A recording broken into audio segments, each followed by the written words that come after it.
प्रिय बीएड मित्रों और मेरे प्रतियोगी मित्रों, आप सभी निराशा के दौर से बहुत जल्दी ही बाहर निकलने वाले हैं, क्योंकि एनसीटी के द्वारा दाखिल किया जाने वाला हलफनामा बहुत जल्द ही कोर्ट में दाखिल होने जा रहा है। कहा जा रहा है आज या कल में यह दाखिल हो जाएगा और कोर्ट में हलफनामा दाखिल होने के पश्चात प्रक्रिया सब बदल जाएगी। मुझे पूरा विश्वास है कि कोर्ट में जिस तरीके का तर्क रखे जाने हैं और जिस तरीके से केंद्र सरकार इसमें मूड में आ गई है, चूँकि इनके लिए मध्य प्रदेश और छत्तीसगढ़ में स्थितियां विपरीत दिखा रहा है, इसीलिए निश्चित रूप से इन्हें भी मालूम है कि बीएड की शक्ति कितनी है।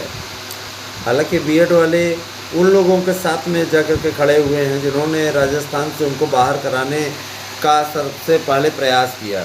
तो ये ऐसा नहीं कि बीएड वाले उन्हीं को सपोर्ट कर दे रहे हैं जिन्होंने इनको बाहर कराने की प्रक्रिया स्टार्ट कराई।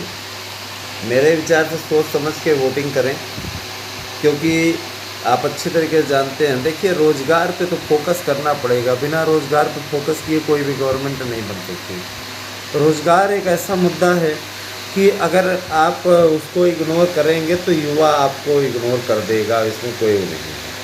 यहाँ पे बात पक्ष विपक्ष की नहीं है, यहाँ पे बात जो है वो है हमारे अभ्यर्थियों के साथ न्याय की।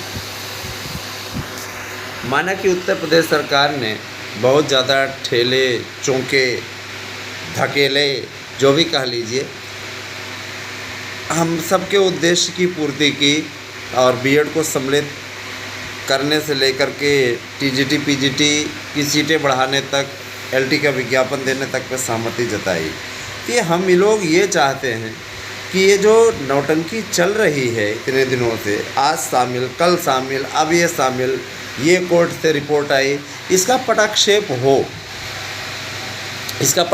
हो बहुत आवश्यक है।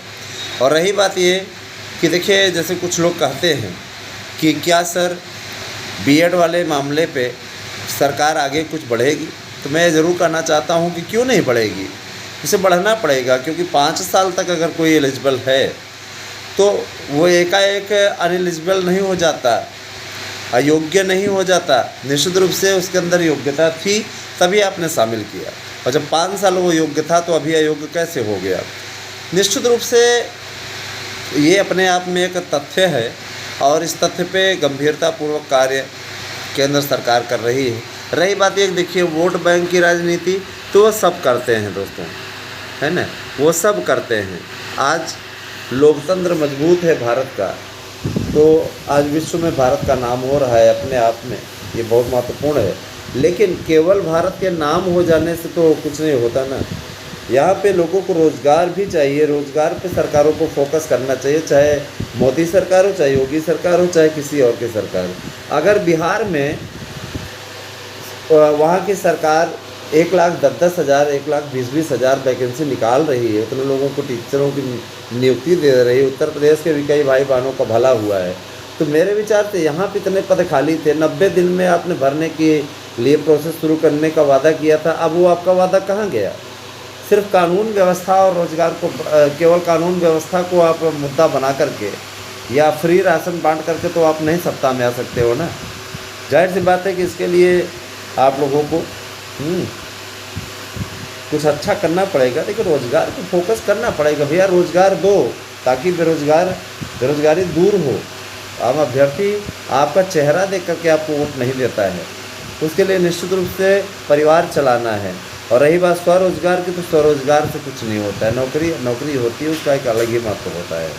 मेरी अपील है केंद्र सरकार से और राज्य सरकार से, अगर मेरी बात आप तक पहुंचती है, और निश्चित रूप से आपके कई बड़े अधिकारियों ने भी चैनल को सब्सक्राइब किया हुआ है, कई लोग जुड़े हुए हैं, मैं अपील करता हूं कि आप लोग ये थोड़ा सा, चाहे वो बीएड डिग्री धारक हों या आम बेरोज़गार हों, उनके लिए भी थोड़ा सा कार्य कर दीजिए, मेहनत कर दीजिए और उन्हें सम्मिलित कीजिए। क्योंकि देखिए, बीएड ने उन परिस्थितियों में आपका साथ दिया प्राथमिक विद्यालयों का, जिस समय प्राथमिक में बीटीसी वालों की संख्या बहुत कम थी, कुछ लोगों में बीटीसी का शत्रु बता रहे हैं। मैं बता देना चाहता हूँ, अगर बीएड का सपोर्टर होना बीटीसी की शत्रुता है तो मुझे ये भी बात मानने के लिए कोई प्रॉब्लम नहीं है। मैं शत्रु ही सही, मैं बीएड का हित जरूर चाहता हूँ। मैं बीएड परिवार का सदस्य हूँ, जाहिर सी बात है, मैं बीएड का अहित या बुरा नहीं चाह सकता किसी की। ये किसी को अच्छा लगता है तो लगे, किसी को बुरा लगता है तो लगे, हमको कोई फ़र्क नहीं पड़ता है। मित्रों, ये ज़रूर मैं कहना चाहता हूँ कि आप सभी लोगों को के लिए अब ये जागरूकता है। बार बार एक ही बात हम आपको बोल नहीं सकते हैं, बार बार एक ही बात कह नहीं सकते हैं, लेकिन इतना ज़रूर कहूँगा कि हर एक चीज़ के लिए थोड़ा सा समय ज़रूर लगता है। अभी 11 अगस्त 2023 आप ज़िंदगी में नहीं भूल सकते हैं, तो वो दिन भी आने वाला है जिस दिन को आप कदाचित कभी नहीं भूल पाएंगे, है ना। आपको सम्मिलित करने का फरमान जारी होगा और यकीन मानिए आप लोगों के साथ में न्याय होगा, है ना। आपके साथ में अन्याय नहीं होने दिया जाएगा, उसके लिए हम लोग हैं आपके साथ में।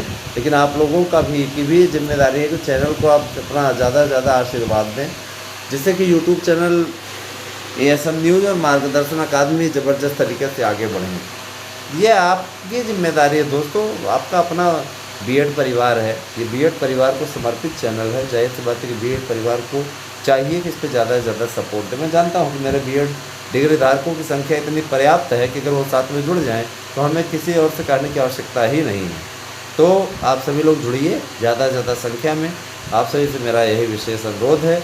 बाकी भाई आप नहीं भी जुड़ेंगे तो हम फिर भी संघर्ष, ऐसा नहीं कि आपके लिए संघर्ष बंद कर देंगे, लेकिन ये है कि आपकी उदासीनता जारी रही तो हम चैनल का कंटेंट ज़रूर चेंज कर देंगे। नोट्स लेना है तो 92 19 16 17 52 पर मैसेज करें। धन्यवाद।